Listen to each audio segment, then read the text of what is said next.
पिता, पुत्र, पवित्र आत्मा के नाम पर आमीन। आप सभी को यीशु। आज हम संत लूकस का सुसमाचार अध्याय 10 का अध्ययन करेंगे। इसके बाद प्रभु ने अन्य 72 शिष्य नियुक्त किए और जिस जिस नगर और गांव में वह स्वयं जाने वाले थे वहां दो दो करके उन्हें अपनी आगे भेजा।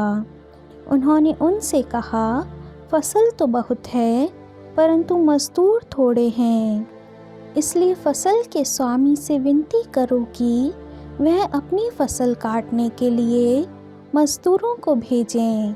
जाओ, मैं तुम्हें भेड़ियों के बीच भेड़ों की तरह भेजता हूँ। तुम न थैली, न झोली और न जूते ले जाओ और रास्ते में किसी को नमस्कार मत करो। जिस घर में प्रवेश करते हो सबसे पहले ये कहो, इस घर को शांति।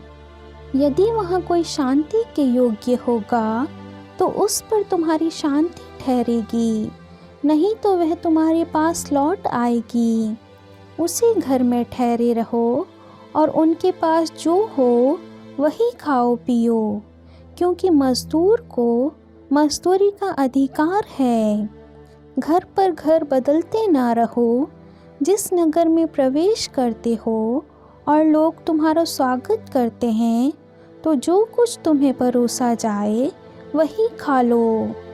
वहाँ के रोगियों को चंगा करो और उनसे कहो, ईश्वर का राज्य तुम्हारे निकट आ गया है।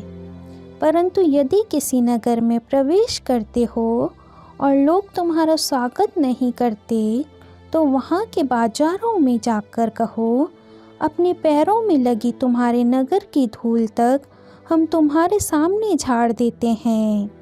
तब भी यह जान लो कि ईश्वर का राज्य आ गया है। मैं तुमसे ये कहता हूँ, न्याय के दिन उस नगर की दशा की अपेक्षा सोदोम की दशा कहीं अधिक सहनीय होगी। धिक्कार तुझे खोराजिन, धिक्कार तुझे बेतसाइदा, जो चमत्कार तुम में किए गए हैं यदि वे तीरूस और सीदोन में किए गए होते तो उन्होंने न जाने कब से टाट ओढ़कर और भस्म रमाकर पश्चाताप किया होता। इसलिए न्याय के दिन तुम्हारी दशा की अपेक्षा तीरूस और सीदोन की दशा कहीं अधिक सहनीय होगी। और तू कफरनाहुम, क्या तू स्वर्ग तक ऊंचा उठाया जाएगा? नहीं, तू अधोलोक तक नीचे गिरा दिया जाएगा। जो तुम्हारी सुनता है वह मेरी सुनता है, और जो तुम्हारा तिरस्कार करता है वह मेरा तिरस्कार करता है। जो मेरा तिरस्कार करता है वह उसका तिरस्कार करता है जिसने मुझे भेजा है। 72 शिष्य सानंद लौटे और बोले, प्रभु आपके नाम के कारण अब दूत भी हमारे अधीन होते हैं। ईसा ने उन्हें उत्तर दिया, मैंने शैतान को बिजली की तरह स्वर्ग से गिरते देखा। मैंने तुम्हें सांपों, बिच्छुओं और बैरी की सारी शक्ति को कुचलने का सामर्थ्य दिया है। कुछ भी तुम्हें हानि नहीं पहुंचा सकेगा। लेकिन इसलिए आनंदित न हो कि अब दूत तुम्हारे अधीन हैं, बल्कि इसलिए आनंदित हो कि तुम्हारे नाम स्वर्ग में लिखे हुए हैं। उसी घड़ी ईसा ने पवित्र आत्मा से परिपूर्ण होकर आनंद के आवेश में कहा, पिता, स्वर्ग और पृथ्वी के प्रभु, मैं तेरी स्तुति करता हूँ, क्योंकि तूने इन सब बातों को ज्ञानियों और समझदारों से छिपाकर मेरे बच्चों पर प्रकट किया है। हाँ पिता, यही तुझे अच्छा लगा। मेरे पिता ने मुझे सब कुछ सौंपा है। पिता को छोड़कर यह कोई भी नहीं जानता कि पुत्र कौन है, और पुत्र को छोड़कर यह कोई भी नहीं जानता कि पिता कौन है। केवल वही जानता है जिस पर पुत्र उसे प्रकट करने की कृपा करता है।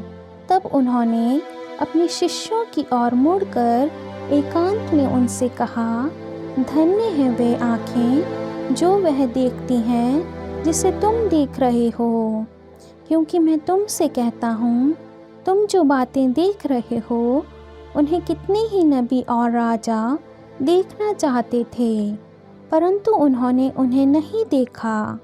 और जो बातें तुम सुन रहे हो वे उन्हें सुनना चाहते थे, परंतु उन्होंने उन्हें नहीं सुना। किसी दिन एक शास्त्री आया और ईसा की परीक्षा करने के लिए उसने यह पूछा, गुरुवर, अनंत जीवन का अधिकारी होने के लिए मुझे क्या करना चाहिए? ईसा ने उससे कहा, संहिता में क्या लिखा है, तुम उसमें क्या पढ़ते हो? उसने उत्तर दिया, अपने प्रभु ईश्वर को अपने सारे हृदय, अपनी सारी आत्मा, अपनी सारी शक्ति और अपनी सारी बुद्धि से प्यार करो और अपने पड़ोसी को अपने समान प्यार करो। ईसा ने उससे कहा, तुमने ठीक उत्तर दिया, यही करो और तुम जीवन प्राप्त करोगे। इस पर उसने अपनी प्रश्न की सार्थकता दिखलाने के लिए ईसा से कहा, लेकिन मेरा पड़ोसी कौन है? ईसा ने उसे उत्तर दिया, एक मनुष्य यरूशलेम से यरीको जा रहा था और वह डाकुओं के हाथों पड़ गया। उन्होंने उसे लूट लिया, घायल किया और अधमरा छोड़कर चले गए। संयोग से एक याजक उसी राह से जा रहा था और उसे देखकर कतरा कर चला गया। इसी प्रकार वहाँ एक लेवी आया और उसे देखकर वह भी कतरा कर चला गया। इसके बाद वहाँ एक समारी यात्री आया और उसे देखकर उसको तरस हो आया। वह उसके पास गया और उसने उसके घावों पर तेल और अंगूरी डालकर पट्टी बांधी।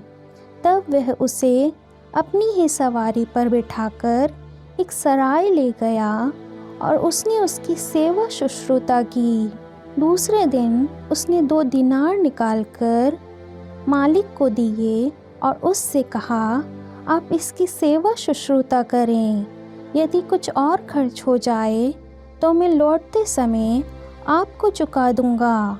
तुम्हारी राय में उन तीनों में कौन डाकुओं के हाथों पड़े उस मनुष्यों का पड़ोसी निकला? उसने उत्तर दिया, वही जिसने उस पर दया की। ईसा बोले, जाओ तुम भी ऐसा करो। ईसा यात्रा करते करते एक गांव आए और मर्था नामक महिला ने अपने यहाँ उनका स्वागत किया। उसके मरियम नामक एक बहन थी जो प्रभु के चरणों में बैठकर उनकी शिक्षा सुनती रही, परंतु मर्था सेवा सत्कार के अनेक कार्यों में व्यस्त थी। उसने पास आकर कहा, प्रभु, क्या आप यह ठीक समझते हैं कि मेरी बहन ने सेवा सत्कार का पूरा भार मुझ पर ही छोड़ दिया है? उससे कहिए कि वह मेरी सहायता करे। प्रभु ने उससे उत्तर दिया, मर्था, मर्था, तुम बहुत सी बातों के विषय में चिंतित और व्यस्त हो, फिर भी एक ही बात आवश्यक है। मरियम ने सबसे उत्तम भाग चुन लिया है, वह उससे नहीं लिया जाएगा। यह ईश्वर की वाणी है। ईश्वर को धन्यवाद। पिता, पुत्र, पवित्र आत्मा के नाम पर आमीन। आप सभी को जय यीशु।